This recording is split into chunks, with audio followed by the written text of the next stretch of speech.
Hello, fellow photographers. Today we're going to be talking about how to get off of auto.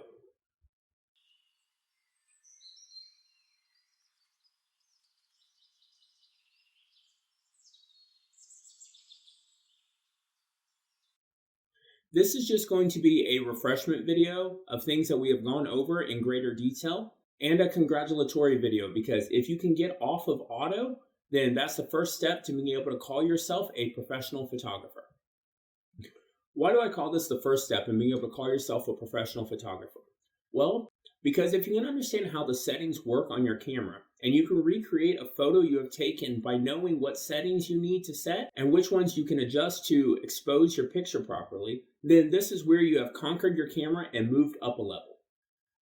Now, to get off of auto, you should be shooting in RAW and you have to know what an f-stop is and how it affects your image. We covered that in detail a couple weeks ago, but a quick refreshment is that it controls your exposure and it controls your depth of field. You also have to know what your shutter speed is.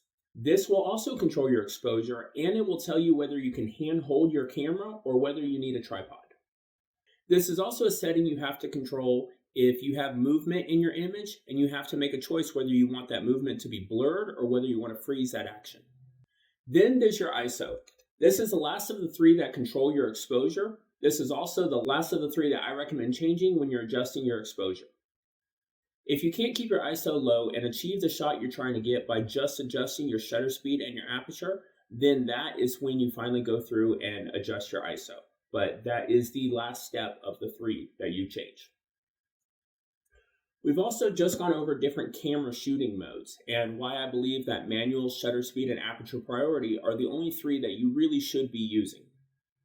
We've also talked about how to understand your camera's built-in light meter and how to read it so you can expose your photos properly. So now you're ready to forget about ever putting your camera back on auto mode and continue shooting like a pro. If you're still not grasping some of these settings, just remember that the only way to get better at them is to use them. Put yourself in a scenario where you need to adjust those settings. People learn and retain what they have learned by doing. So get out there and shoot. Take some pictures just for the sake of learning your settings.